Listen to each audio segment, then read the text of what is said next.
नमस्कार साथियों, मैं मनीष कुमार शर्मा स्वागत करता हूं आपका एक बार फिर यादवेंद्र स्मार्ट क्लासेस पर, जिस पर आप मेरे साथ में यूपीएसआई 2025 को टारगेट करते हुए जीके और जीएस की क्लासेस ले रहे हैं। और इस जीके और जीएस की क्लासेस का आज आपका 41वां सेट है और इससे पहले मैं आपको 40 सेट करा चुका हूं। अगर आपने वो सेट नहीं देखे हैं तो आप हमारे चैनल पर जाकर प्लेलिस्ट के ऑप्शन में जाएंगे, वहां आपको यूपीएसआई 2025 जीके जीएस की प्लेलिस्ट मिल जाएगी, जिसमें मैंने आपको सारे ही प्लेलिस्ट में जितने भी क्लासेस हुई हैं उन क्लासेस को वहां पे ऐड कर दिया है, जिसके बाद में आपको केवल एक ही जगह पे सारी क्लासेस मिल जाएंगी।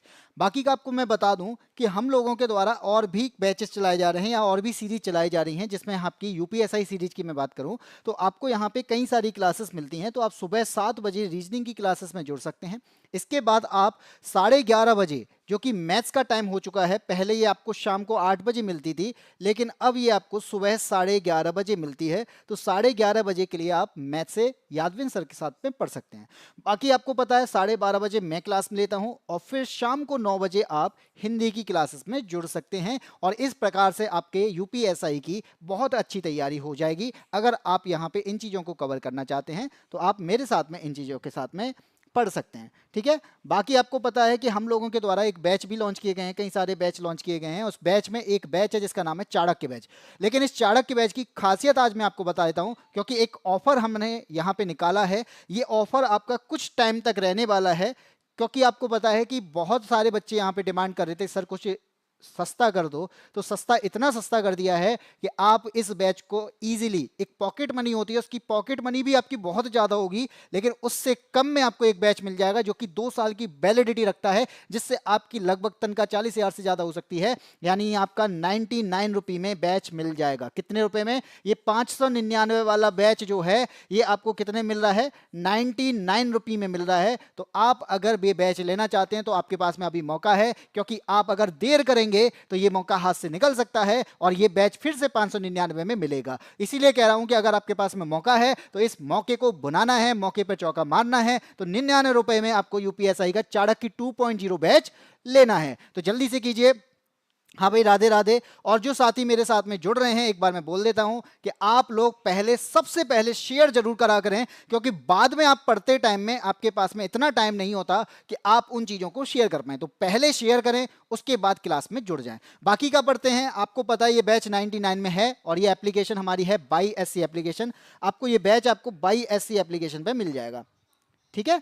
आपको पता है कि हमारे पास में ये बैचेस बहुत अच्छी रेट में मिल रहे हैं और ये ऑफर आपको अभी मिल रहा है। तो मैं कहता हूं कि ऑफर का फायदा क्यों ना उठा लिया जाए। और इस ऑफर में आपको 99 रुपए में और कुछ नहीं मिलता और 99 रुपए में आपको पूरा 2 साल के लिए एक बैच मिल रहा है। तो क्यों ना तैयारी स्टार्ट कर दी जाए, क्यों ना इस बैच को खरीद लिया जाए, क्यों ना बहुत अच्छे कंटेंट के साथ में जुड़ा जाए। ये बैच केवल कुछ टाइम तक के लिए 99 रुपए में रहने वाला है। तो आपके पास अभी मौका है, अभी फोन उठाइए, क्लास आपकी चलने वाली थोड़ी देर में, और अभी आप फोन उठाइए, फोन उठाकर आप पहले बैच को खरीद लीजिएगा, क्योंकि हो सकता है ये बैच आज खत्म हो जाए, हो सकता है ये ऑफर आपका कल खत्म हो जाए। तो जब ये खत्म करना, अगर आपको इससे और जानकारी चाहिए तो आप यहाँ पे अदर कॉल कर सकते हैं इस नंबर पर जो कि आपको यहाँ पे स्क्रीन पर दिखाई दे रहा है।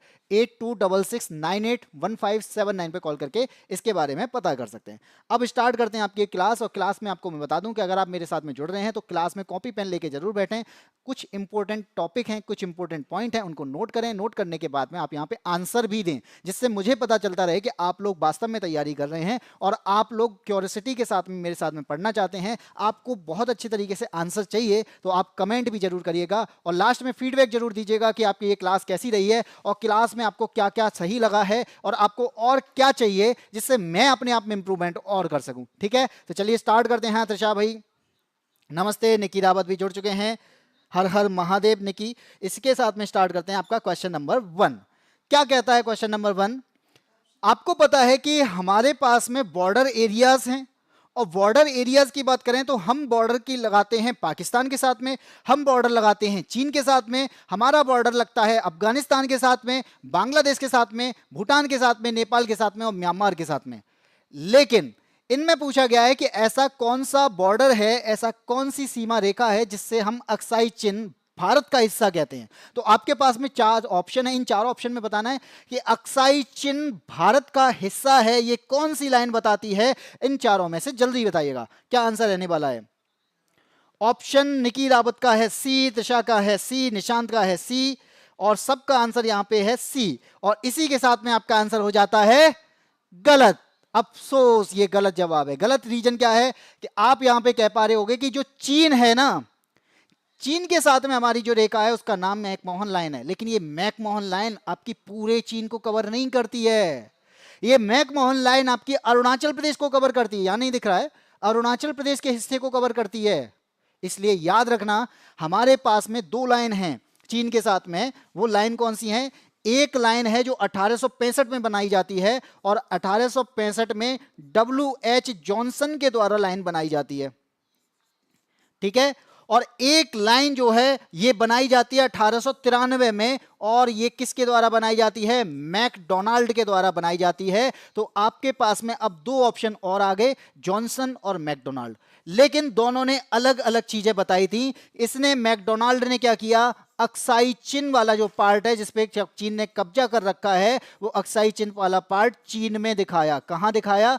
चीन में दिखाया, इस मैप में। लेकिन जॉनसन ने क्या किया? जॉनसन ने बताया कि ये जो पार्ट है अक्साई चिन, ये भारत का पार्ट है इस मैप के, यानी जॉनसन की लाइन के द्वारा अक्साई चिन भारत में दिखाया जाता है, और मैकडोनाल्ड की लाइन के द्वारा अक्साई चिन चीन में दिखाया जाता है। और यहां से स्टार्ट होता है बॉर्डर का डिस्प्यूट, और इसी डिस्प्यूट की वजह से 1962 में भारत और चीन का युद्ध हुआ था, और इसी वजह से अक्साई चिन पर चीन ने कब्जा कर लिया था, और इसी वजह से यहां पे जो लाइन दिखती है उसे LAC के नाम से जाना जाता है। आप यहां पे इस लाइन को देख पा रहे होगे, ये जो लाइन है ये से LAC के नाम से जाना जाता है, और इस हिस्से को दिखाया कहां जाता है? जॉनसन दिखाते हैं भारत में, मैकडोनाल्ड दिखाते हैं चीन में, और मैकमोहन लाइन है जो भारत चीन के बीच में, वो आपकी इस जगह नहीं है, वो आपकी कहां है? अरुणाचल प्रदेश वाले पार्ट में। तो आप चीन में आप जब पढ़ते हैं ना मैकडोनाल्ड वाली मैकमोहन लाइन, तो ये मैकमोहन लाइन वास्तव में अरुणाचल प्रदेश को ही कवर करती है, इस वाले इलाके को कवर नहीं करती। तो फिर हाँ जी, बिल्कुल बता दिया है। भारत और पाकिस्तान के बीच में रेड क्लिफ लाइन है, भारत और बांग्लादेश के बीच में भी रेड क्लिफ लाइन है, ठीक है। ए होगा या तो डी होगा। भाई आंसर अब आपको मिल गया होगा, ऑप्शन नंबर ए है तो है, ए आंसर होगा, क्योंकि जॉनसन लाइन है जो भारत में अक्साई चीन को दिखाती है, मैकमोहन लाइन केवल अरुणाचल प्रदेश के पार्ट को दिखाती है, ठीक है। आया समझ? तो ऐसे आंसर आपको यहां पे मिले हैं, और आपको मुझे लगता है इसका जो आंसर आपको मिल गया है, तो इससे आपको बहुत ज्यादा चीजें इंप्रूव हुई होंगी कि हाँ, हम लोग केवल मैकमोहन पढ़ते हैं, लेकिन मैकमोहन के अलावा भी भारत में लाइंस हैं, ठीक है। चलिए आगे बढ़ते हैं। क्वेश्चन नंबर आता है आपका 2। आपको पता है कि हमारे यहाँ पे कई लोग आए व्यापार करने के उद्देश्य से, लेकिन धीरे धीरे वो क्या करते हैं, हम पर साम्राज्य जताने लगते हैं। वो धीरे धीरे अपना प्रशासन स्टार्ट कर देते हैं, वो हम पर शासन करना स्टार्ट कर देते हैं। लेकिन सबसे पहले कौन आया था आपके दिमाग में? सबसे पहला आंसर ये होना चाहिए कि शुरुआत कहां से होती है। तो भाई सबसे पहले आते हैं पुर्तगाली। कौन आते हैं? सबसे पहले आते हैं पुर्तगाली। और पहला यूरोपियन आया था कौन? Vasco da Gama. क्या नाम था? Vasco da Gama. और ये कब आता है? तो आप कहेंगे कि सर 1498 में आता है। कब आता है? 1498 में आता है। लेकिन आपसे पूछा गया है कि वायसराय कौन बनाया गया था? पुर्तगाली आया था जो आपका वास्को डिगामा, ये कालीकट पे आता है। क्यों आता है?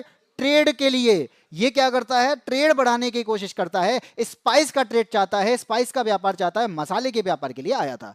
लेकिन लेकिन लेकिन 1498 के बाद आता है आपका 1500, और 1500 में क्या बनाते हैं? पहला कारखाना बनाते हैं। और ये पहला कारखाना कहाँ बनाया जाता है? तो आप क्या बताएंगे? कालीकट में बनाया जाता है। तो एक क्वेश्चन आपका समझ में आ गया कि पुर्तगालियों ने पहला कारखाना कहाँ बनाया था? कालीकट में बनाया था। फिर आता है 1500 का टाइम, वहां पे आपने पहला कारखाना देखा।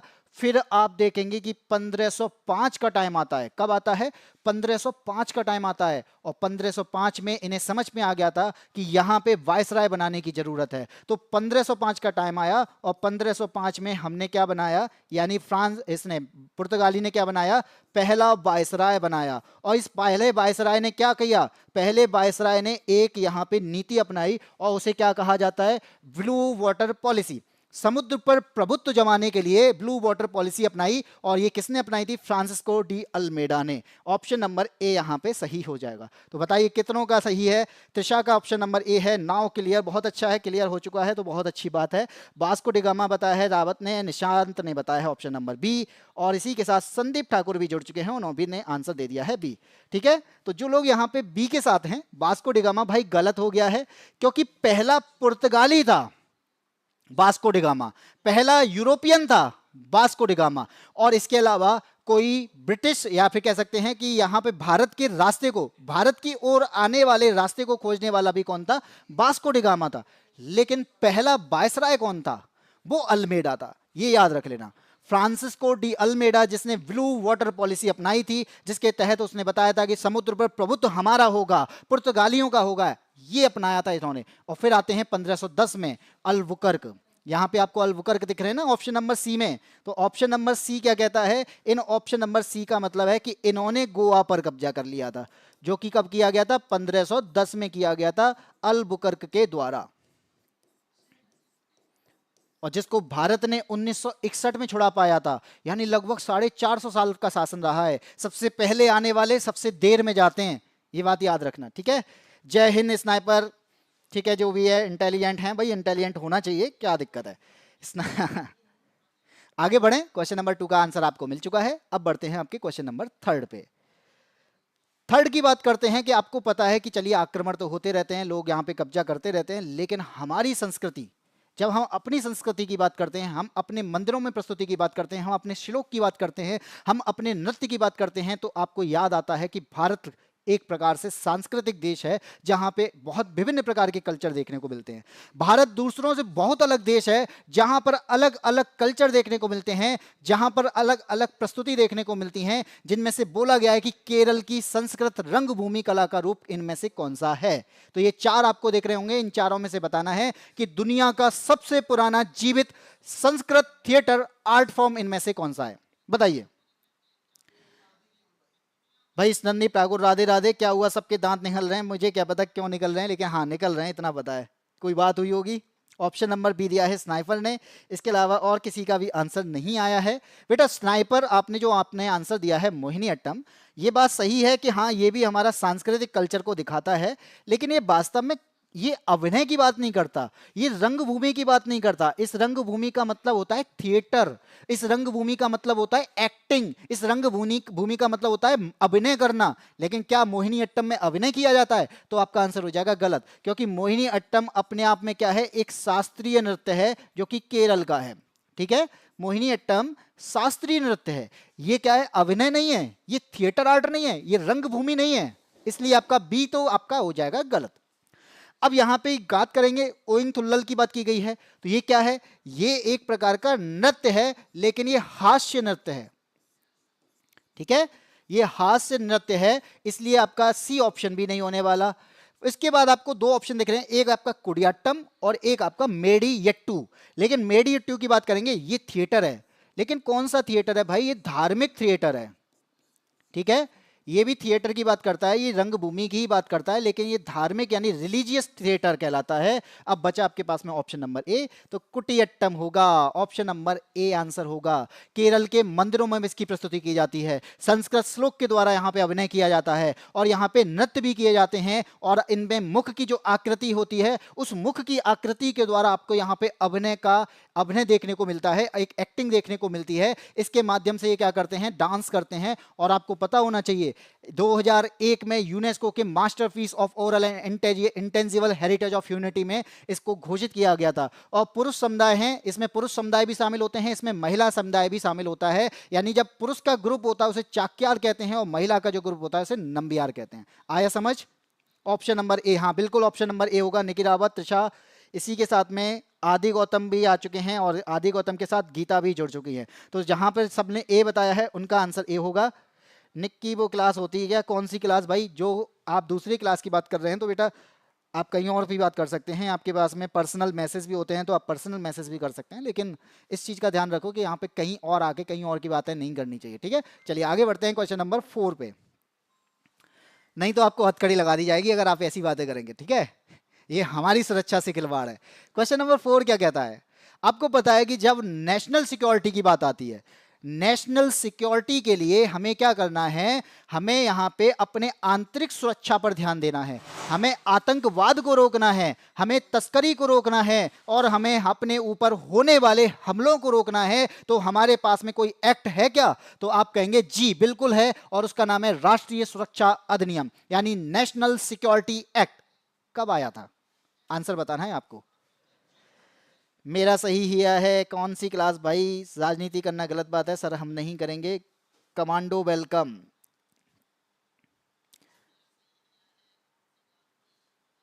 फोर्थ का सी आ चुका है, त्रिशा शर्मा ने आंसर दिया है। चलिए देखते हैं कौन सा आंसर होगा। बेटा ये याद रखना, राष्ट्रीय सुरक्षा अधिनियम जिसे एनएसए के नाम से जाना जाता है, यानी नेशनल सिक्योरिटी एक्ट के नाम से जाना जाता है, ये कब आया था? ये 1980 में आया था। कब आया था भाई? 1980 में आया था। लेकिन आप कहेंगे सर 1980 तो हमें कहीं भी नहीं दिख रहा है। भाई एक्ट 1980 में आया था, लेकिन यहां पे बात की किसकी की जा रही है? संशोधन की बात की जा रही है, अमेंडमेंट की बात की जा रही है। तो इसमें अमेंडमेंट कब होता है ये पूछा जा रहा है। यानी इस एक्ट में क्या है? तुरंत कार्रवाई, देश की सुरक्षा से खिलवाड़ नहीं होना चाहिए, और सरकार किसी भी इंसान को जो राष्ट्र की सुरक्षा के खिलाफ है, उस पर अगर राष्ट्र की सुरक्षा के काम करता है तो उसे हिरासत में लिया जा सकता है। और इसमें क्या किया जाता है? पहली बार अमेंडमेंट किया जाता है। तो लेकिन हमसे तो दूसरा अमेंडमेंट पूछा है। कौन सा पूछा है? दूसरा अमेंडमेंट। तो पहला भी पता होना चाहिए। तो 1984 में फर्स्ट होता है, उसी टाइम पे यानी 2 साल बाद सेकंड अमेंडमेंट हो जाता है 1986 में। तो इसका जो आंसर हो जाएगा वो क्या हो जाएगा? ऑप्शन नंबर सी हो जाएगा, 1986। और इसमें बिना मुकदमे के 12 महीने तक हिरासत में रहता है व्यक्ति। और यहां पे राष्ट्र की सुरक्षा के खिलाफ अगर ऐसे कोई काम करते हो तो आप पर कोई मुकदमा तो नहीं होगा, लेकिन आप हिरासत में रहेंगे 12 महीने तक, क्योंकि हम आंतरिक सुरक्षा से खिलवाड़ नहीं चाहते। हम नहीं चाहते कि कोई भी तस्करी की जाए, हम नहीं चाहते कि आतंकवाद को बढ़ावा दिया जाए, हम नहीं चाहते कि ऐसी कुछ कार्रवाई हो या ऐसा कुछ हो जो हमारी देश में सुरक्षा पर घात लगाता हो। इसलिए आंसर क्या हो जाएगा? ऑप्शन नंबर सी, जो सेकंड अमेंडमेंट है। त्रिशा शर्मा का 1986, रोहित तिवारी बता रहे हैं ए, गीता का आंसर 86 है। Trisha Sharma second amendment 1986। निकी रावत जी सर ठीक है, थैंक यू। अमेंडमेंट 1986। चलिए आगे बढ़ते हैं। क्वेश्चन नंबर आता है 5 पर। अब आप हमने देखा आतंकवाद की बात हो गई, हमने देखा हमारी संस्कृति की बात हो गई, हमने यहाँ पे पुर्तगालियों को आते देख लिया। तो चलिए अब बात करते हैं, क्यों ना हम अपने ट्रेड की बात करें। जब हम स्वतंत्र हो गए हैं तो चलो ट्रेड की बात करते हैं, इंपोर्ट एक्सपोर्ट की बात करते हैं। तो इंपोर्ट एक्सपोर्ट यहाँ पे विश्व व्यापार संगठन कब अस्तित्व में आया था, इसकी बात की जा रही है। अब ये क्यों आया था? तो आप जानते हैं कि जितने भी देश हैं ये क्या करते हैं भाई, इंपोर्ट भी करेंगे कोई भी सामान, और क्या करेंगे? एक्सपोर्ट भी करेंगे। लेकिन इंपोर्ट एक्सपोर्ट का ना कोई एक रूल होगा।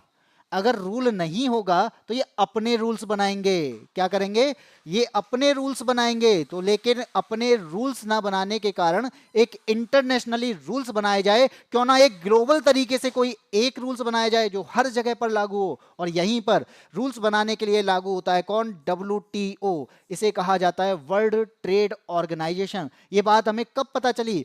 जब आप यहां पे 1 जनवरी 1995 की बात करेंगे, यानी हमें 1 जनवरी 1995 को WTO जो है वो अस्तित्व में आता है। ऑप्शन नंबर ए यहां पे सही हो जाएगा। और यहां मुख्यालय इसका जेनेवा मनाया जाता है और भारत इसका फाउंडिंग मेंबर है। आंसर किसने दिया है?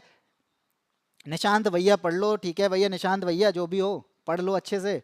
आप तो फिरोजाबाद से हो। मोहिनी मिश्रा का भी आंसर आ चुका है ए, त्रिशा का आंसर ए, रोहित तिवारी का डी। भाई रोहित तिवारी आपका आंसर गलत है। रोहित तिवारी थोड़ा सा डी नहीं है, ए है। 1995 आंसर है। गीता क्या नहीं है, 2000 में आया था। तो गीता तुम्हारे जन्मदिन वाले ईयर में नहीं आया होगा, 1995 में आया था, 1 जनवरी 1995 को। भारत इसका फाउंडिंग मेंबर कहलाता है। WTO के कार्य क्या है? हम चाहते हैं कि ट्रेड जो हो ना, व्यापार जो बिल्कुल साफ सुथरा होना चाहिए, फेयर ट्रेड होना चाहिए, कोई भी डिस्प्यूट नहीं होना चाहिए, कोई भी विवाद नहीं हो चाहिए। अगर विवाद हो गया तो सेटलमेंट कौन करेगा? तो WTO करेगा। अगर आप चाहते हैं कि हम पर टैरिफ कम किया जाए तो कौन हेल्प करेगा? WTO करेगा। यहां पर इसके लिए आंसर क्या हो जाएगा? WTO का मुख्यालय ऑप्शन नंबर ए, यानी मुख्यालय तो नहीं है, स्थापना है। सन याद नहीं रहता है, भूल जाते हैं बेटा। सन जो होती है, कोई भी ईयर होती है, उसको लिंक किया जाता है। अगर आप किसी भी चीज़ से लिंक करते हैं तो आपको चीज़ें याद हो जाती हैं। जैसे अगर मैं आपको बताऊं कि हम लोग पढ़ते हैं 21 जून को योगा डे है, लेकिन इस योगा डे के दिन कर्क रेखा पर कर्क रेखा के लंबवत होता है सूर्य। तो हमें 2 चीज़ें याद होती हैं एक जगह से। अगर ऐसे ही चीज़ों को लिंक कर लेंगे ना तो चीज़ें बहुत जल्दी याद होती हैं, लेकिन जब रटने की बैठते हैं तो रटना बहुत इजी, मतलब कहने के एक बार को इजी लग सकता है लेकिन वास्तव में इजी नहीं होता। हमेशा याद रखो कोई भी चीज़ लिंक करो। चलिए नेक्स्ट आ चुका है, क्वेश्चन नंबर 6 की बात करते हैं। लोकसभा के अध्यक्ष की बात करते हैं। निम्नलिखित में से कौन लोकसभा के अध्यक्ष के चुनाव में भाग लेता है? अब आप बताइए, अध्यक्ष का चुनाव करना है और अध्यक्ष का चुनाव करना है तो उसमें कौन भाग लेगा ये पूछा जा रहा है। अब मान लीजिए आप एक क्लास का पार्ट हैं, हाँ बिल्कुल कितेश राजपूत आप जुड़ सकते हो। हम तो रट्टा ही मारते हैं भैया, सब लोग शुरुआत में रट्टा ही मारते हैं। 50% टैरिफ अमेरिका ने लगा दिया है। हाँ जी, 50% टैरिफ अमेरिका ने लगा दिया है, क्योंकि भारत जो है यहाँ पर अमेरिका के साथ में वो नहीं कर रहा जो अमेरिका चाहता है। आपको पता होना चाहिए कि भारत यहाँ पे अमेरिका को नोबेल पुरस्कार के लिए, यानी शांति के नोबेल पुरस्कार के लिए यहाँ पे नॉमिनेट नहीं करवा रहा। क्या करेंगे? हम तो टैक्स लगा देंगे। ये कारण है, बहुत सारे कारण और भी हैं, लेकिन एक कारण ये भी है। पहली मैं बात करता हूँ इसकी, तो जैसे मैंने कहा कि आप लोग एक क्लास हैं और एक क्लास जो होगी उसमें कोई ऐसा भी होगा जो आपको क्या करेगा, लीड करेगा, तो उसे क्या कहते थे? क्लास का मॉनिटर कहते थे। लेकिन मॉनिटर को बनाना है तो क्या दूसरी क्लास के स्टूडेंट आएंगे? नहीं, हमारी ही क्लास के स्टूडेंट होंगे। इसी प्रकार से क्या होगा, लोकसभा के स्पीकर को अगर चुनना है तो क्या मैं राज्यसभा के लोगों को बुलाऊंगा? नहीं, तो मुझे लोकसभा के सदस्य ही आएंगे। इसीलिए इसका आंसर क्या हो जाएगा? Option number D. Option number D हो जाएगा। नहीं दिख रहा होगा, अगर नहीं दिख रहा है तो आप, मैं बता देता हूं कि लोकसभा स्पीकर को सिर्फ लोकसभा के सदस्य चुनते हैं। गीता का आंसर ए है, आंसू का आंसर ए है, स्नाइपर कह रहे हैं देवी जी, मोहिनी का आंसर ए है, इसी के साथ निशा का, त्रिशा का आंसर डी है। तो डी बताया है त्रिशा ने, केवल डी आंसर आया है त्रिशा का। और इसी के साथ में त्रिशा तुम्हें मिलती है एक चॉकलेट। ठीक है, मोहिनी मिश्रा का भी आ चुका है डी, निकी रावत ने फिर चेंज कर दिया डी। तो यहाँ पे डी है, लोकसभा स्पीकर को सिर्फ लोकसभा सदस्य चुनते हैं। ये एक प्रकार का प्रिसीडिंग ऑफिसर होता है जो तय करता है कौन बोलेगा, कब बोलेगा, यानी कौन बोलेगा और कब बोलेगा, ये काम कौन करेगा? ये लोकसभा का स्पीकर करेगा। यही मॉनिटर करता है कि तू मेरा दोस्त है तो बोलेगा, तू मेरा दोस्त नहीं है तो मैं नहीं बोलने दूंगा। ठीक है, चुनाव जो होगा इसका लोकसभा सत्र की शुरुआत में हो जाता है। आर्टिकल नंबर 93 जो है वो इसकी नियुक्ति करने पर काम करता है। प्रेसिडेंट क्या करते हैं, पहले प्रोटेम स्पीकर को चुनते हैं, फिर इसके मेंबर परमानेंट स्पीकर को चुन लेते हैं। और आपको पता होना चाहिए 17वीं और 18वीं लोकसभा की बात करेंगे। अभी जो चल रही है वो आपके 18वीं लोकसभा चल रही है, और 18वीं लोकसभा के अध्यक्ष की बात की जाएगी। तो बता दीजिए कौन है लोकसभा के प्रेजेंट टाइम में अध्यक्ष? कौन है प्रेजेंट टाइम में अध्यक्ष लोकसभा के स्पीकर? ए वाले सब गलत है। हाँ भैया, ए वाले सब गलत है। प्रतीक्षा दीक्षित ने आंसर दिया है डी, और इसी के साथ कृतेश का मेरा एप्पल में त्रिशा से एप्पल सड़ गया है। चलो कोई बात नहीं, आगे बढ़ते हैं। ओम बिरला, भाई त्रिशा तो बहुत अच्छा लग रहा है भाई, त्रिशा के सारे आंसर सही जा रहे हैं, और इसका मतलब है कि त्रिशा बहुत अच्छी तरीके से पढ़ रही होंगी। और यहाँ पे ये भी आंसर उनका आ चुका है, ओम बिरला। तो 18वीं लोकसभा के जो अध्यक्ष हैं इस टाइम पे वो कौन है? ओम बिरला हैं। इसलिए इसका आंसर क्या हो जाएगा? इसका तो आंसर डी हो जाएगा। ठीक है, हाँ कृतेश ने भी आंसर दे दिया है, और आंसू कह रहे हैं बिरला सीमेंट। आगे बढ़ते हैं क्वेश्चन नंबर 7 पे।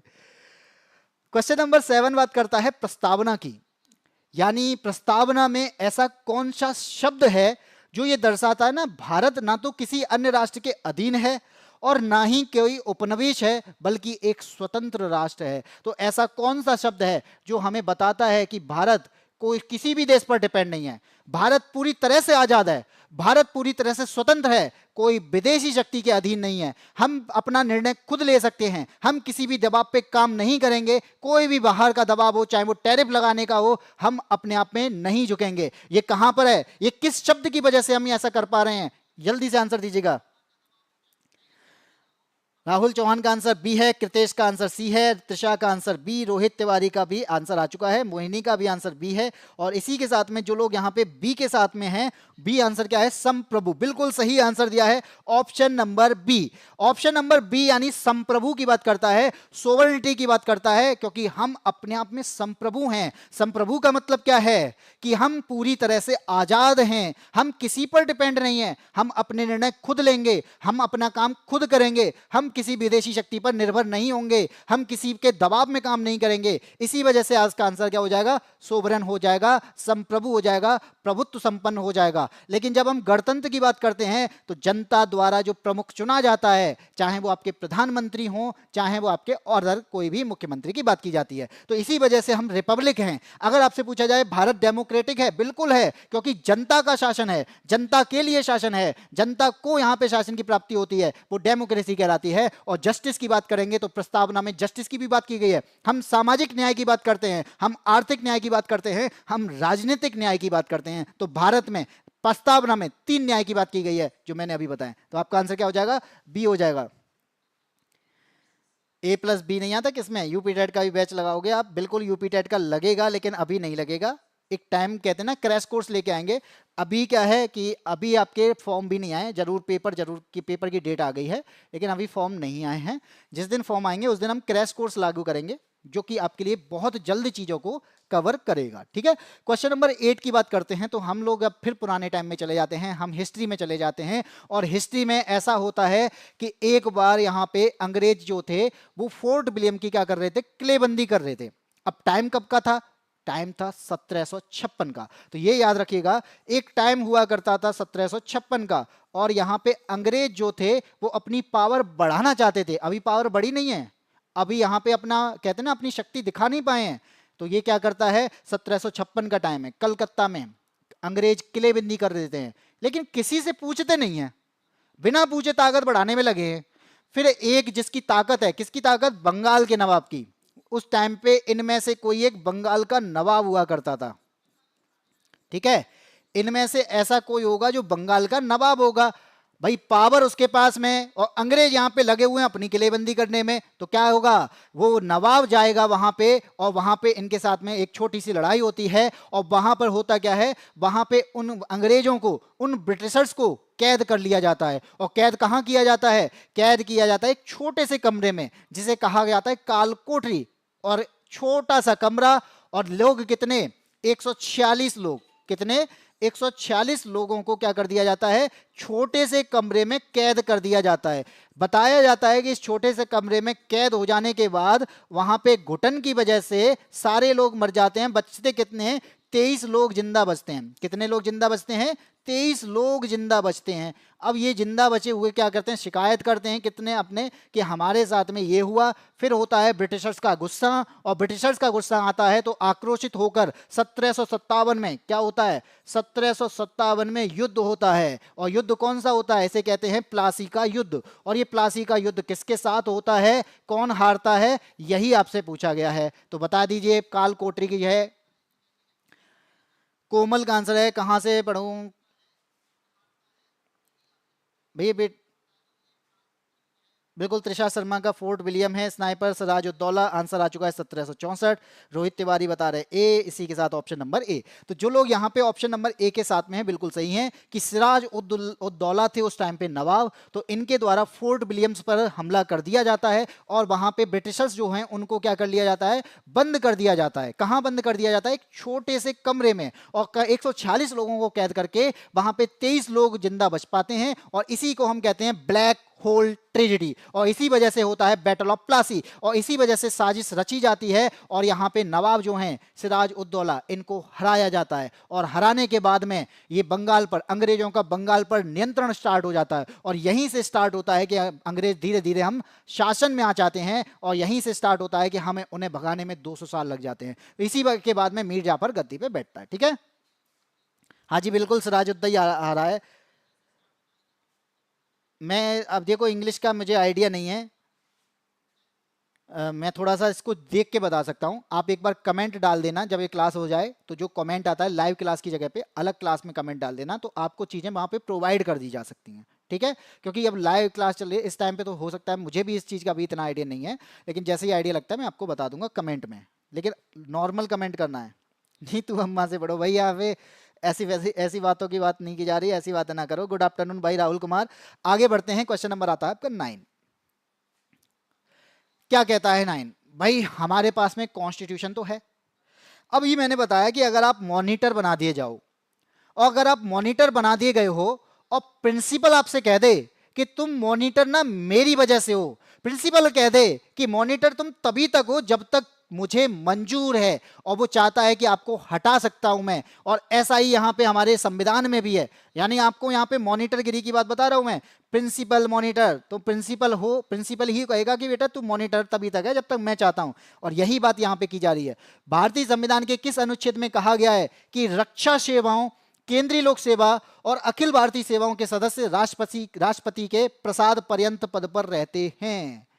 यानी राष्ट्रपति जहां जब चाहें तब इन्हें हटा सकते हैं, ये बात ये कहना चाहता है। चाहे वो डिफेंस की सर्विस हो, चाहे वो सेंट्रल सिविल सर्विसेज हो, चाहे वो ऑल इंडिया सर्विस जिसमें आईएएस, आईपीएस और आईपीएस के अधिकारी चुने जाते हैं, वो तभी तक रह सकते हैं जब तक राष्ट्रपति चाहेगा, और इसे कहा जाता है डॉक्ट्रिन ऑफ प्लेजर। और ये इसके लिए आर्टिकल हमारे पास में है, कौन सा? आर्टिकल नंबर 310, जो कि आपका डॉक्ट्रिन ऑफ प्लेजर से रिलेटेड है। डिफेंस सर्विस को प्रेसिडेंट कंट्रोल करते हैं, और इसी वजह से बोला जाता है कि 310 के तहत आपको हटाया जा सकता है। लेकिन लेकिन लेकिन क्योंकि हमारे पास एक आर्टिकल और है, कौन सा? 311। ये 311 इनके लिए क्या बन जाता है? इनके लिए सेफ गार्ड बन जाता है।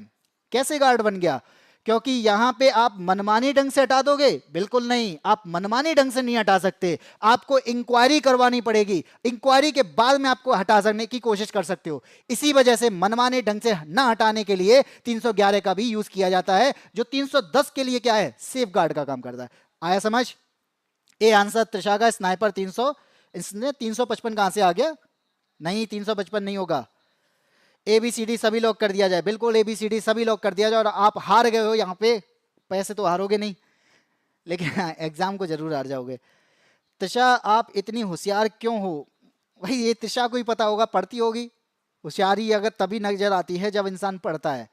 अगर होशियार, मैं अपने आप में भी कह सकता हूँ मैं होशियार नहीं हूँ, क्योंकि मैं नहीं पढ़ूंगा, लेकिन जब मैं पढ़ के आऊंगा तो मैं होशियारी दिखा दूंगा। ठीक है, तो याद रखो इस चीज को, पढ़ना जरूरी है। चलिए आगे आंसर 324 तो इलेक्शन कमिश्नर थे, सही बात है। 324 तो आपका इलेक्शन कमिश्नर की बात करता है। कहां से आगे 324? आर्टिकल नंबर 310, याद रख लेना। अब बात करते हैं यहाँ पे क्वेश्चन नंबर 10 की। भैया अब जो लड़के हैं वो धीरे धीरे फल फल सब्जी वब्जी काटना स्टार्ट कर दो, क्योंकि जब शादी हो जाती है तो धीरे धीरे आपको चीज़ें क्या करनी पड़ती हैं? सब्जी काटनी पड़ती है, आपको फल के छिलके छीलने पड़ते हैं, फिर उसको फेंकना भी पड़ता है। और ऐसा ही क्वेश्चन आपसे पूछा गया है कि जब प्राकृतिक प्रक्रियाओं के तहत घरेलू कचरे के अपघटन को क्या कहा जाता है? यानी सब्जी के छिलके, फल के जो छिलके, वो कहाँ फेंके जाते हैं? वो मिट्टी में फेंके जाते हैं। और अगर वो मिट्टी में फेंके जाते हैं, यानी किसी भी चीज का जो छिलका है वो कहाँ फेंक दिया हमने? मिट्टी में फेंक दिया। अब मिट्टी में क्या होगा? मिट्टी में यहाँ पे इन पर बैक्टीरिया लग जाएंगे, इन पे फंगस लग जाएगा, इस पर अर्थवॉर्म भी काम करेगा, और ये माइक्रो ऑर्गेनिज्म कहलाते हैं। क्या कहलाते हैं? इस मिट्टी में माइक्रो ऑर्गेनिज्म उस छिलके को अपघटित करने का काम करते हैं। और इसी वजह से इस अपघटित करने की प्रोसेस को क्या कहते हैं? बायोडिग्रेडेशन। क्या कहते हैं? बायोडिग्रेडेशन कहते हैं। ये प्रोसेस क्या कहलाती है? बायोडिग्रेडेशन कहलाती है। अगर ये वेस्ट होगा तो क्या कहलाएगा? बायोडिग्रेडेबल वेस्ट कहलाएगा। तो मिट्टी में मिलना बायोडिग्रेडेबल वेस्ट है, और प्रोसेस आपकी बायोडिग्रेडेशन है। इसका पॉल्यूशन आपका बायोडिग्रेडेबल पॉल्यूशन कहलाएगा। कितना का आंसर आया है? आंसू का डी आंसर, भाई 10 का, हाँ 10 का आंसर डी है। राहुल का आंसर आ चुका है डी आंसर, त्रिशा का डी, मोहिनी का डी, गीता का, सभी का आंसर आ चुका है डी। तो जो डी के साथ हैं वो मुझे लगता है बिल्कुल सही है, ऑप्शन नंबर आ जाएगा आपका डी।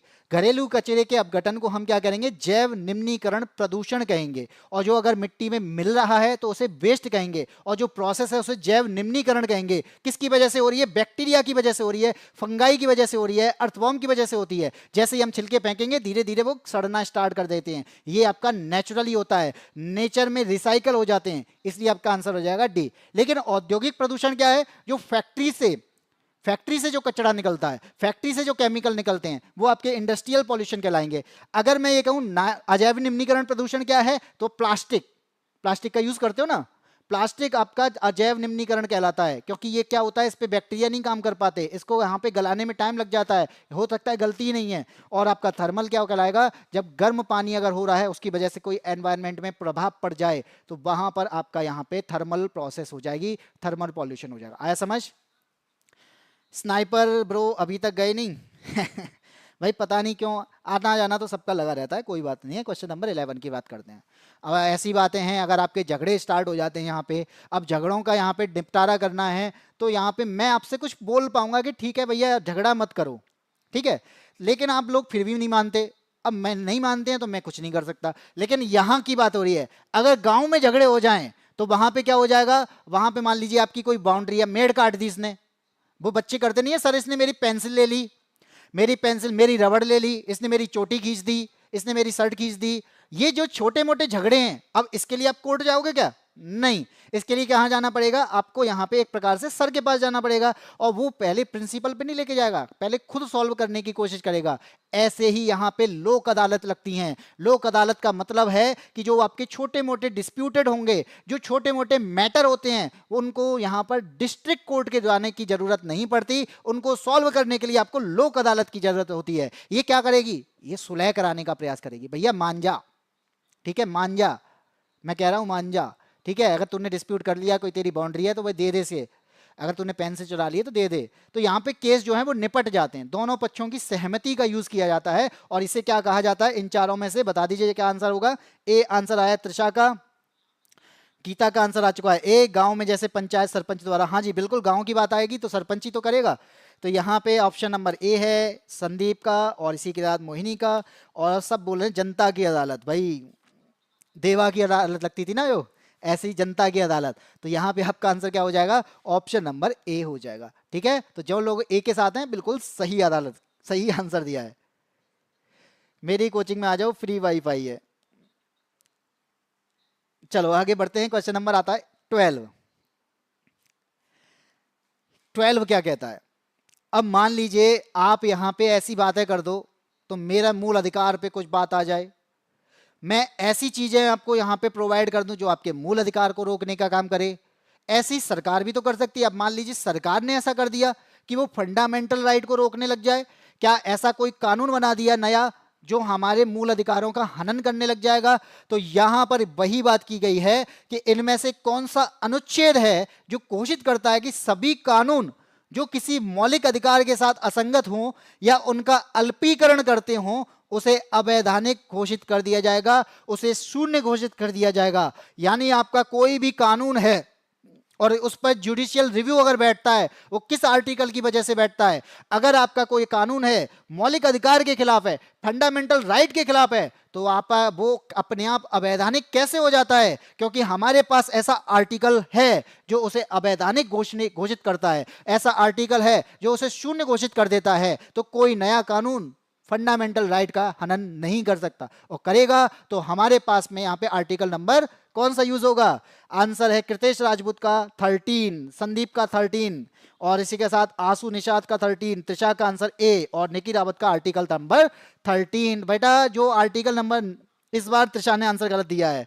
इस बार आंसर गलत है त्रिशा का, और आपका आंसर क्या हो जाएगा? आर्टिकल नंबर 13 होगा। भाई अल्पीकरण की बात की जा रही है, असंगत की बात की जा रही है, नए कानून बनाने की बात की जा रही है, फंडामेंटल राइट को रोकने की बात की जा रही है, वो अपने आप अवैधानिक हो जा रहा है। तो आर्टिकल नंबर 13 कहता है ये कानून मौलिक अधिकार के अगर खिलाफ बनाया जाएगा तो कानून आपका वॉइड हो जाएगा, कानून आपका नल हो जाएगा, कानून अवैधानिक हो जाएगा। लेकिन आर्टिकल नंबर 32 क्या कहता है?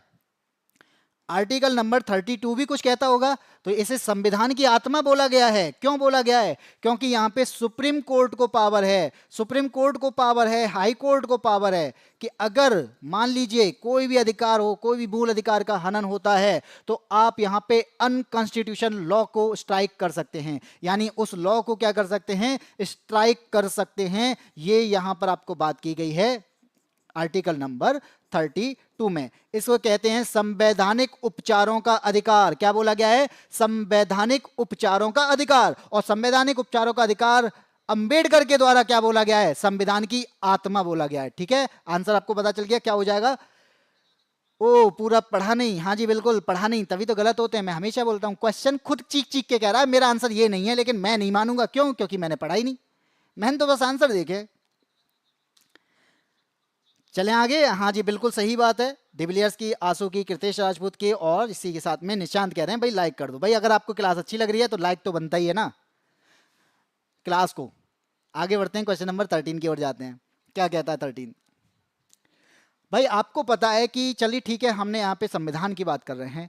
अब मान लीजिए कि हम यहाँ पे ऐसी चीज लेके आए जो कृषि से रिलेटेड हो, जो कृषि पर रिसर्च करती हो, जो कृषि पर ट्रेनिंग देती हो, जो कृषि के द्वारा यानी जो मिट्टी की कोशिश करती हो कि इस मिट्टी में क्या उगाया जा सकता है, जिसने बताया हो कि भारत में कितने प्रकार की मिट्टियां हैं, वो कौन सा है, वो आईसीएआर है। लेकिन ICAR, Indian council of agriculture research, किसी ना किसी के कंट्रोल में काम करता होगा, किसी ना किसी के गाइडलाइन में काम करता होगा। तो इन चारों में से ऐसी कौन सी मिनिस्ट्री है जिसमें ये काम करता है, बताइए। लल्लन टॉप कोचिंग, अंबेडकर जी ने कहा कि संविधान की आत्मा, बिल्कुल मोहिनी, आंसर सही है। इसी के साथ आशु निषाद बता रहे हैं डी, रोहित तिवारी का आंसर डी है, निकी का आंसर डी, कृतेश, राहुल, आशु ने आंसर बदल दिया, option number A, Sandeep Thakur का है डी। तो भाई यहाँ पे बात की जा रही है कृषि अनुसंधान की, कृषि की बात की जा रही है भाई, एक वर्ड सोचो, कृषि की बात की जा रही है।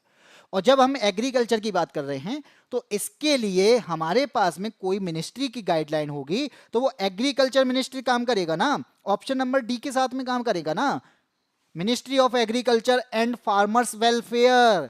यहां पे ऑटोनोमस ऑर्गेनाइजेशन है, भले ही आईसीएआर अपनी रिसर्च अपनी पॉलिसी खुद बनाता है, लेकिन किसकी गाइडलाइन के साथ में बनाता है, तो एग्रीकल्चर मिनिस्टर की गाइडलाइन के साथ में बनाता है। इसी की अचीवमेंट है जिसमें हमने ग्रीन रिवॉल्यूशन किया था, इसी की अचीवमेंट है जहां पे हमने गेहूं की खेती को इतना बढ़ा दिया था, इसी की अचीवमेंट है जिसने 8 प्रकार बताए थे मिट्टी के और जिसमें किस किस की खेती की जा सकती है, इसी की अचीवमेंट है। तो इसका आंसर क्या हो जाएगा, ऑप्शन नंबर डी हो जाएगा। लेकिन अगर आपसे मैं पूछूं कृषि मंत्री कौन है प्रेजेंट टाइम में, जल्दी से आंसर दीजिएगा, कृषि मंत्री प्रेजेंट टाइम में कौन है और इस आईसीएआर का हेड क्वार्टर कहां पे है, तो क्या आंसर होगा, आशु निषाद, तुषार शर्मा, प्रतीक्षा दीक्षित, संदीप ठाकुर सब बता रहे हैं ऑप्शन नंबर डी। और यहां पे आशु भाई, ठीक है, मैंने पूछा है कृषि मंत्री अभी प्रेजेंट में किसके पास है, यानी कृषि मंत्रालय किसके पास है, कृषि मंत्री कौन है, कम से कम बता तो दो यार, आंसर तो दे दिया करो। अगर आप आंसर नहीं दे रहे तो फिर ऐसे कैसे चलेगा कि हमें छोटी छोटी चीजें नहीं पता हो, हमें छोटे छोटे मंत्रालय ना पता हो और हमें 2025 के मंत्रालय ना पता हो, वर्तमान के मंत्री ना पता हो। भाई ये चीजें छोटी हैं और ऐसे क्वेश्चन आ जाते हैं, यही क्वेश्चन हमसे गलत होते हैं क्योंकि हम बड़े क्वेश्चन पर ध्यान देते हैं, Indian council of agriculture research, लेकिन मंत्री नहीं पता है। और यहाँ पे आज भारत के 15वें उपराष्ट्रपति के सीपी राधाकृष्णन के शपथ ग्रहण के तमिलनाडु से, हाँ जी बिल्कुल, सीपी राधाकृष्णन 15वें उपराष्ट्रपति हैं, ये तो कल ही बताया था। 14वें आपके जगदीप धनखड़ थे, बता तो दिया था। राहुल चौहान ने आंसर दिया है और तिशा शर्मा ने हेड क्वार्टर दे दिया आंसर, कृतेश का भी आंसर आ चुका है, हेड क्वार्टर इसका न्यू दिल्ली में है। लेकिन अगर आपसे पूछा जाए मंत्री कौन है तो मंत्री आपके कौन है, शिवराज सिंह चौहान। लेकिन ये तो मुख्यमंत्री हुआ करते थे, कहां के, ये सीएम हुआ करते थे मध्य प्रदेश के, और ये अभी प्रेजेंट में क्या है, ये कृषि मंत्री हैं हमारे, ऑप्शन नंबर डी के मंत्री। ठीक है, शिवराज सिंह चौहान, राहुल कुमार बता रहे हैं। चलो ठीक है, रोहन सिंह ने आंसर दे दिया है, निकी रावत भी बता रहे हैं। ठीक है, आगे बढ़ते हैं, क्वेश्चन नंबर आता है 14। क्वेश्चन नंबर 14 क्या कहता है, अब मान लीजिए कि आपने जज बना लिए, अब जज हमारा संविधान के अकॉर्डिंग काम नहीं कर रहा है, मिसबिहेव कर रहा है, उसके अंदर क्षमता ही नहीं है, तो उसे क्या करेंगे, उसे तो हटाना पड़ेगा। लेकिन हटाने की प्रोसेस क्या कहलाएगी, अब यहां पे क्या पूछा जा रहा है, किसके पास उच्च न्यायालय के न्यायाधीश को उनके कार्यालय से हटाने की शक्ति है जब संसद के प्रत्येक सदन में एक प्रस्ताव पारित किया हो। यानी आप यहां पे रिमूव करना चाहते हैं तो रिमूव करने के लिए आप जिस प्रक्रिया का अपनाएंगे वो आपकी महाअभियोग की प्रक्रिया कहलाएगी, इंपीचमेंट की अभिक्रिया कहलाएगी। लेकिन इंपीचमेंट में यहां पे पूछा जा रहा है रिमूव कौन करेगा, अगर दोनों सदन में स्पेशल मेजॉरिटी के साथ में 2/3 की मेजॉरिटी के साथ में वो प्रस्ताव पारित हो जाता है तो यहां पर जज को मिसबिहेवियर या इनकैपेसिटी की वजह से हटाया दिया जा सकता है। लेकिन हटाएगा कौन, ये पूछा जा रहा है, कौन हटाएगा। राहुल का आंसर सी, प्रेसिडेंट, आशु निषाद, रोहित तिवारी, संदीप ठाकुर बता रहे हैं ऑप्शन नंबर सी। और यहां पे सी आंसर क्या है भाई, बी आंसर कौन दे रहा है, यहां पे बी आंसर भाई रोहित तिवारी, बी गलत है। कृतेश का आंसर, आशु का आंसर, त्रिशा शर्मा का आंसर और सी के साथ में अब आया है आंसर प्रेसिडेंट, बिल्कुल सही आंसर आया है। जो लोग प्रेसिडेंट के साथ हैं भाई भी प्रेसिडेंट के साथ रहना है ज्यादातर। प्रेसिडेंट के पास में पावर होती है इसे रिमूव करने की, लेकिन रिमूव करने से पहले जो प्रस्ताव पारित होता है वो आपका दोनों सदन से होना चाहिए, चाहे वो किसी में हो, चाहे लोकसभा में हो या राज्यसभा में हो। स्पेशल मेजोरिटी से पास होना चाहिए, 2/3 की मेजोरिटी होनी चाहिए। और ये प्रोसेस क्या कहलाती है? महाभियोग का कहलाती है। और अभी प्रेजेंट में एक जस्टिस हैं, एक जज हैं, जिनके यहाँ पे पैसे मिले थे, जिसके बाद में यहाँ पे जगदीप धनखड़ के द्वारा उन पे महाभियोग का प्रस्ताव राज्यसभा में लाया गया था, उसके बाद से ही उन्होंने इस्तीफा दे दिया था। लेकिन लेकिन लेकिन कौन से हैं, कौन से जज पर महाभियोग की प्रक्रिया अभी प्रेजेंट में चलने की बात की जा रही है? कौन से जज हैं जिन पर महाभियोग लगाया जा सकता है? जल्दी से बताइए क्या आंसर होगा। कौन? ये बाईएससी कोचिंग कहाँ है? बाईएससी कोचिंग बेटा आगरा में है। और कहाँ है?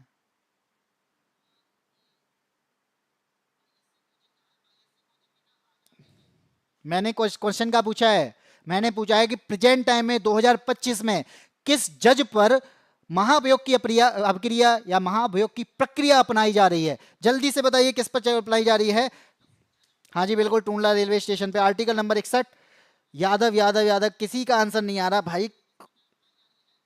बाईएससी की फुल फॉर्म है यादवेंद्र स्मार्ट क्लासेस। भाई बाईएससी का मतलब क्या है? आप हमारी स्मार्ट क्लासेस को शॉर्ट फॉर्म में पढ़ेंगे तो बाईएससी पढ़ेंगे, यादवेंद्र स्मार्ट क्लासेस। बाद में बताता हूं कि एक वो जस्टिस हैं, जस्टिस यशवंत शर्मा, सॉरी यशवंत वर्मा, क्या नाम है इनका? जस्टिस यशवंत वर्मा।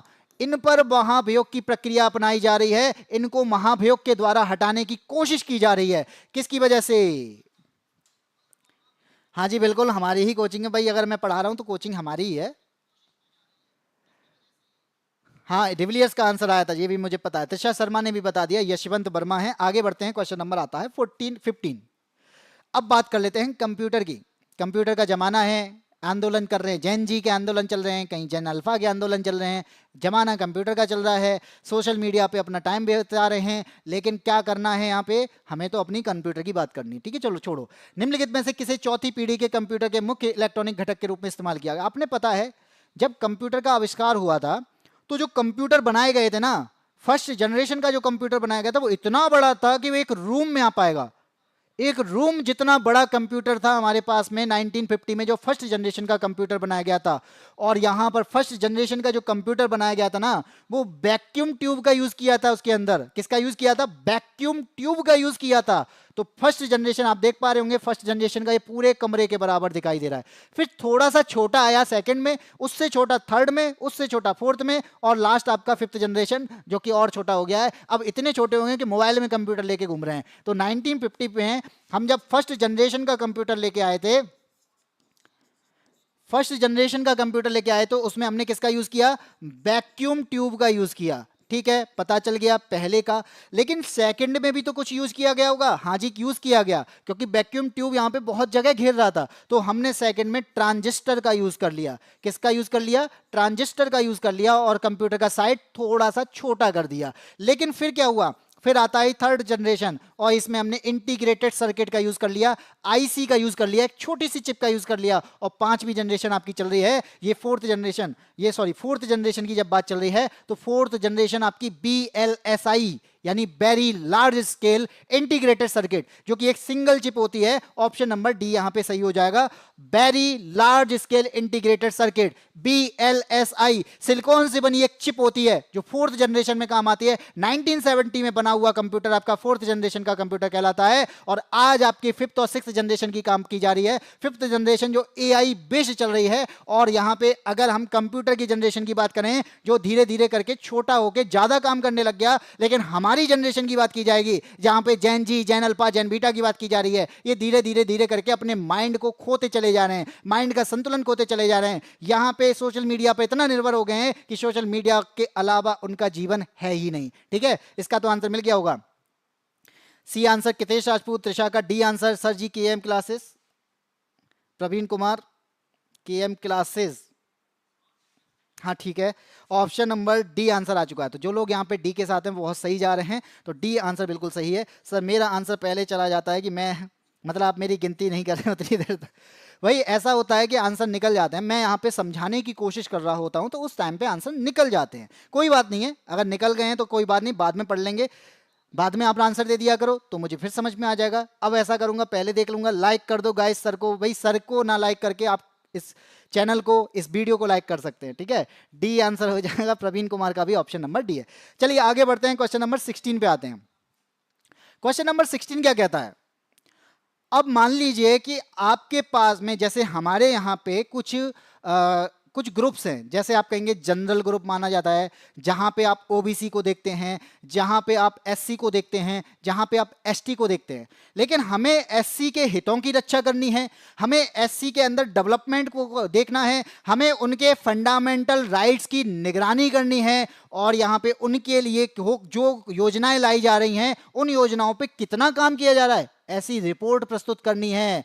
तो यहां पर वही पूछा गया है कि निम्नलिखित में से कौन संवैधानिक निकाय भारतीय संविधान के अनुच्छेद 338 के तहत स्थापित किया गया था, जो मैंने खुद बता दिया है कि आर्टिकल नंबर 338 एससी के हितों की रक्षा करता है, आर्टिकल नंबर 338 एससी के डेवलपमेंट पे काम करता है, एससी के इंप्रूवमेंट पर काम करता है, उनके फंडामेंटल राइट की निगरानी करता है, उनकी देखरेख करता है, और इसी के साथ में जो भी काम योजनाएं चल रही हैं उसकी रिपोर्ट प्रस्तुत करने का काम करता है आर्टिकल 338। तो आंसर क्या हो जाएगा? A for Apple, A for Apple. हाँ जी भैया, एप्पल दिख गए राजपूत। तिशा का भी आंसर है, निकी रावत, हाँ जी निकी रावत, अब सही किया तुमने, ए ऑप्शन। राहुल चौहान का आंसर आ चुका है। यानी जो ऑप्शन नंबर ए के साथ में है, राष्ट्रीय अनुसूचित जाति की बात कर रहे हैं, शेड्यूल कास्ट की बात कर रहे हैं, वो बिल्कुल सही है। लेकिन कभी एनसी एससी और एनसी एसटी कभी एक हुआ करते थे, यानी एससी और एसटी को एक ही ग्रुप में रखा जाता था, उनके लिए जो आयोग था वो भी एक ही था। लेकिन आज के टाइम पे एनसी एससी अलग है और एनसी एसटी अलग है, और एनसी एसटी की बात की जाएगी तो आर्टिकल नंबर 338 में क्लॉज ए में एनसी एसटी की व्यवस्था की गई है। यानी आप यहां पे नेशनल कमीशन देख पा रहे हैं एससी के लिए, तो नेशनल कमीशन आप यहां पे शेड्यूल ट्राइब्स के भी लिए देख पाएंगे, और ये अमेंडमेंट आपका 2004 में होता है, इसीलिए आपको यहां पे देख पाएंगे कि एसटी के अधिकारों की भी रक्षा करनी है, एसटी के भी विकास पर ध्यान देना है, उनके लिए भी रिपोर्ट प्रस्तुत करनी है। ए आंसर है, बिल्कुल सही है। चलिए आगे बढ़ें, क्वेश्चन नंबर आता है आपका 17। भाई यहाँ पे पॉपुलेशन की बात आ रही है, और पॉपुलेशन में आप जानते हैं कि भाई भारत इतना अच्छा काम कर रहा है कि कोरोना के टाइम से हमने इतनी पॉपुलेशन बढ़ा दी, इतनी पॉपुलेशन बढ़ा दी कि आज हम नंबर 1 पोजीशन पर आते हैं। हम भले ही ऊर्जा की बात करें, हम भले ही किसी भी व्यापार की बात करें, इनमें नंबर 1 नहीं आ पाए हों, लेकिन हम पॉपुलेशन में नंबर 1 आके सामने बैठे हुए हैं दुनिया के कि हाँ हमसे ज़्यादा कोई नहीं है। तो दुनिया की पॉपुलेशन को बढ़ाने में भारत का सबसे बड़ा योगदान भी है। तो इसी के साथ में हम बात करते हैं। चित्रांशी चौहान, मॉर्निंग नहीं हो रही, सुबह नहीं है, दोपहर हो रही है, क्लास को चलते चलते टाइम हो चुका है, 1:30 बज चुका है। सर आपकी रक्षा कौन करता है? मुझे क्या होने वाला है जो मेरी रक्षा की जरूरत है? C answer, C answer. चलो सी आंसर आ चुका है सर। आप हाँ देख लिया मैंने, रक्षा कौन करता है बात आ रही है। बोला जा रहा है कि जब पॉपुलेशन बदल रही हो, दुनिया की पॉपुलेशन बदलने के लिए हमारे पास में स्टेजेस होती हैं, चरण होते हैं। अब यहाँ पे स्टेज कौन सी है? अब वो स्टेज मतलब मंच की बात नहीं की जा रही, चरणों की बात की जा रही। चरण मतलब पैरों की बात नहीं की जा रही, स्टेप की बात की जा रही है। तो स्टेप नंबर 1 है, स्टेप नंबर 2 है, स्टेप नंबर 3 है। तो हम यहाँ पे 3 को ही लास्ट ले लेंगे। 1 2 3 की बात करते हैं कि जनसांख्यिकी मॉडल अगर प्रस्तुत किया जाएगा तो हमारे पास में 3 हमारे पास में स्टेप होंगे, 3 स्टेज होंगी। तो पहली स्टेज क्या है? मैंने स्टेप लिख दिया। पहली स्टेज जो है उसके बारे में बात की जाएगी। तो आपको यह पता होना चाहिए कि जब जनसंख्या बढ़ेगी, क्या होगा? जनसंख्या बढ़ेगी। कैसे बढ़ेगी? जब बर्थ रेट ज्यादा होगा। क्या होगा हमारे पास में? हाई बर्थ रेट होगा। हमारे यहां पे हाई बर्थ रेट होगा। और मरने वालों की संख्या, भाई अगर जन्म हो रहा है तो मृत्यु भी होगी, तो उस टाइम पे हाई डेथ भी होगी। और अगर दोनों ही हाई हैं, इसका मतलब क्या है? इसका मतलब हो गया कि यहां पर जो पॉपुलेशन है वो क्या हो जाएगी? पॉपुलेशन स्टेबल हो जाएगी। ठीक है, कैसी पॉपुलेशन होगी उस टाइम पे? स्टेबल होगी।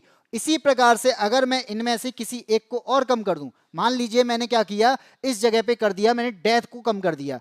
अब यहां पे क्या है? हाई तो बर्थ रेट है, बच्चे पैदा ज्यादा हो रहे हैं, और लेकिन बड़ों की संख्या यानी डेड की संख्या क्या है, वो कम हो जा रही है, यानी लो डेथ हो रही है। तो इस जगह पर क्या हो जाएगा, यहां पर पॉपुलेशन ज्यादा होगी या बढ़ेगी, तो यहां पर पॉपुलेशन क्या कर जाएगी, बूम कर जाएगी, बहुत तेजी से बढ़ेगी। और इसके साथ ही हमारे पास में एक और ऑप्शन है, स्टेज 3, स्टेप 3। ये क्या कहता है कि आपके पास में बर्थ भी कम है और आपके पास में डेथ भी कम है। तो इन दोनों की वजह से क्या होगा, उस टाइम पे भी आपकी जो जनसंख्या है वो कैसी होगी, ये भी स्टेबल होगी, ये भी स्टेबलाइज हो जाएगी। तो इसका मतलब क्या है, ये हमारी लास्ट स्टेज होती है। और हमसे यही पूछा गया है कि जनसांख्यिकी संक्रमण मॉडल के अंतिम चरण की विशेषता क्या है, लो बर्थ रेट, लो डेथ। इसलिए क्या हो जाएगा आपका आंसर, आंसर हो जाएगा ऑप्शन नंबर बी। ठीक है, कितनों का बी है, प्रवीण कुमार का डी है, निशांत भैया सर की शादी हो गई, किससे, कब, कैसे। ऑप्शन नंबर का सी है, निकी रावत का, त्रिशा का आंसर बी है ऑप्शन नंबर। ठीक है, अब इसी में लड़ाई चलेगी, मेरा अभी जनसंख्या में कोई भी योगदान नहीं है। आगे बढ़ते हैं, क्वेश्चन नंबर 17 की बात करते हैं। क्वेश्चन नंबर 17 आपको यहाँ पे दिख गया है, इसका आंसर भी आ चुका है। बाकी के आप लोग यानी क्या क्या लगे पड़े हो अपने,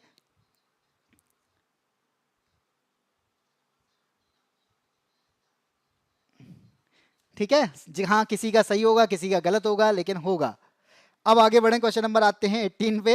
18 क्या कहता है, क्वेश्चन नंबर 18, अब भाई हमें न्यूट्रिएंट्स की जरूरत होती है, शरीर को एनर्जी चाहिए, और अगर इंस्टेंट एनर्जी चाहिए तो हमें यहाँ पे इनमें से क्या खाना पड़ेगा, कौन से सोर्स का यूज करना पड़ेगा कि मुझे एनर्जी चाहिए चाहिए, क्या कैसे मिलेगी।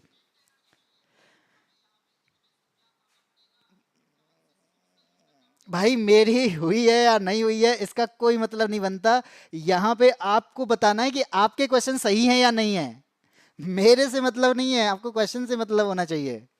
आंसर आ गया आशु निषाद का, कृतेश राजपूत का, चित्रांशी चौहान का। त्रिषा मेरी प्रॉपर्टी, वही त्रिषा किसकी प्रॉपर्टी है वो तो वही जाने।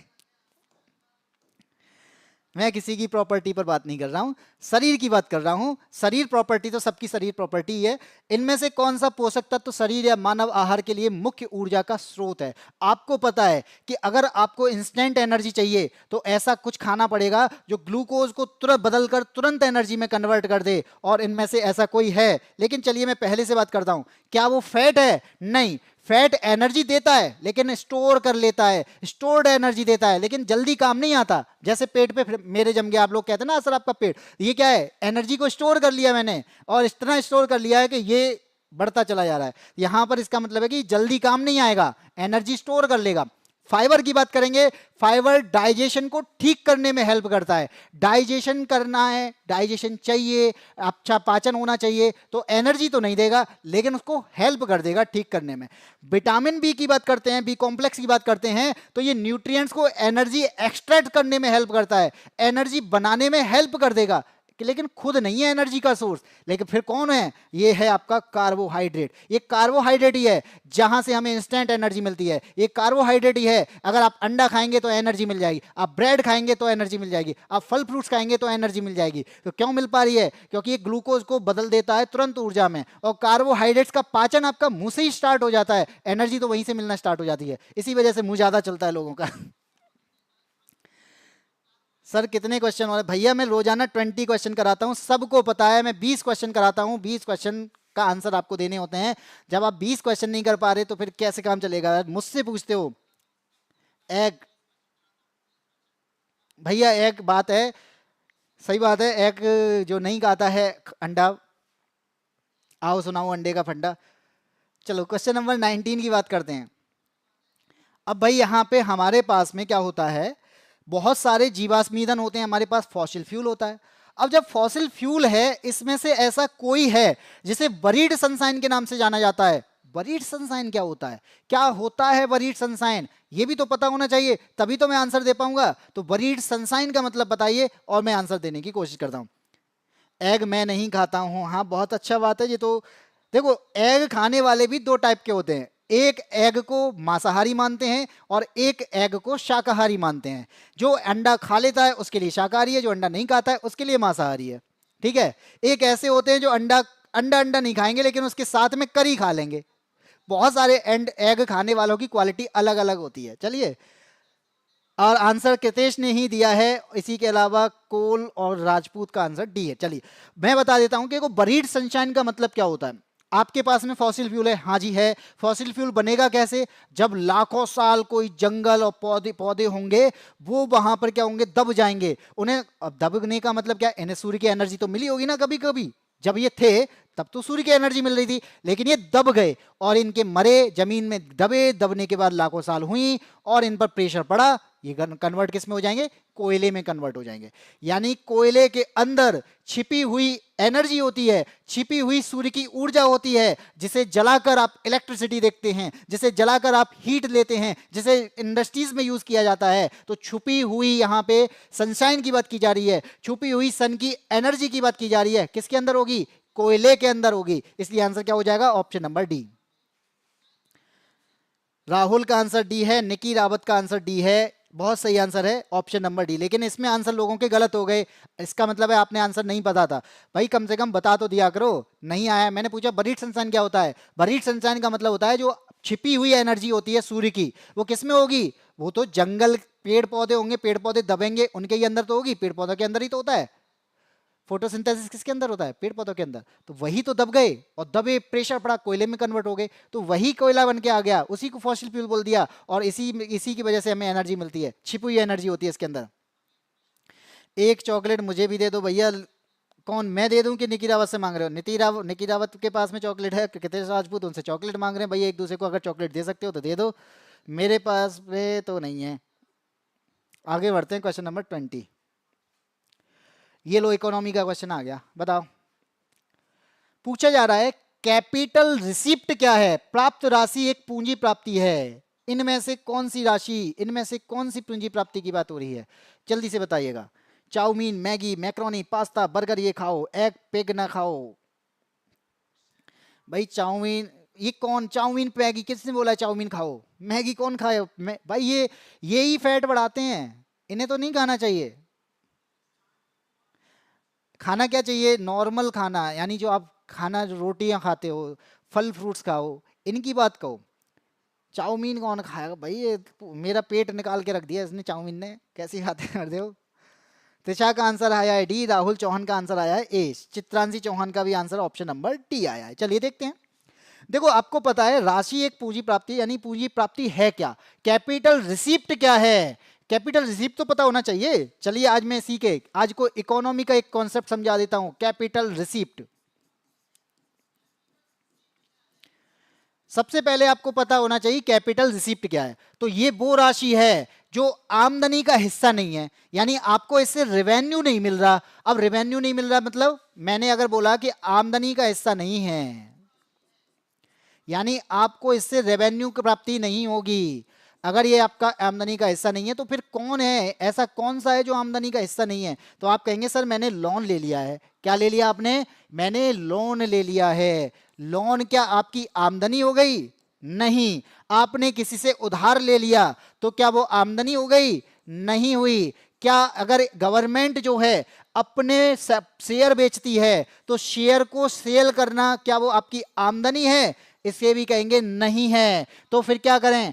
आपने कोई मशीन ली और मशीन को क्या कर दिया? मशीन सेल कर दी। आपने गाड़ी ली और गाड़ी को क्या कर दिया? सेल कर दिया। आपने कोई जमीन ली, आपने कोई एसेट्स लिया, उनको बेच डाला, तो क्या वो आपकी आमदनी हो गई? तो वो क्या आपका रेवेन्यू हो गया? नहीं। ये आपका किस क्या कहलाएंगे? कैपिटल रिसिप्ट कहलाएंगे। ऐसी इनकम का सोर्स जो बढ़ाने के लिए मिलता है, यानी एक इनकम का सोर्स बदलना है, हमें ट्रांसफर करना है, प्रतिस्थापन करना है, आय के स्रोत लेने हैं, तो क्या करना पड़ेगा? कुछ चीजें बेचनी पड़ेंगी, हमें लोन लेना पड़ेगा, इसी को कहते हैं कैपिटल रिसिप्ट। तो आपका आंसर क्या हो जाएगा? ऑप्शन नंबर डी हो जाएगा। आय के स्रोत के प्रतिस्थापन में, यानी जो आपके आय के स्रोत हैं, क्या ये आय के स्रोत रोजमर्रा की आमदनी है? नहीं है। ये हमें एक बार में मिल तो जाते हैं लेकिन आय के स्रोत नहीं है, ये उसका प्रतिस्थापन है, ये उसका बदलना है। हमने दूसरा तरीका अपनाया है कि हम अपने पास में पैसे को कैसे बढ़ाएं, वो तरीका है कैपिटल रिसिप्ट। लेकिन रेवेन्यू रिसिप्ट क्या है? रेवेन्यू रिसिप्ट है कि आप किसी में फीस लेते हो, आप किसी को इंटरेस्ट दे रहे हो, आप टैक्स दे रहे हो, ये रोजमर्रा की आमदनी से कटते हैं, ये रेवेन्यू रिसिप्ट कहलाते हैं। इसलिए इसका आंसर क्या हो जाएगा? डी हो जाएगा। तो कितनों का आंसर डी है? 20 का आंसर डी है, ऑप्शन नंबर डी है। लाइन मारो, पता नहीं क्या लाइन मारो। मेरे क्वेश्चंस की लाइंस याद नहीं आ रही हैं।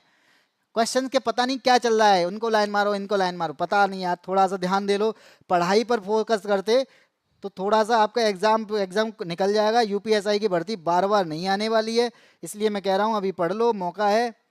फिर कहोगे कि चौका मारने का मौका मिला ही नहीं, तो अभी मार लो चौका।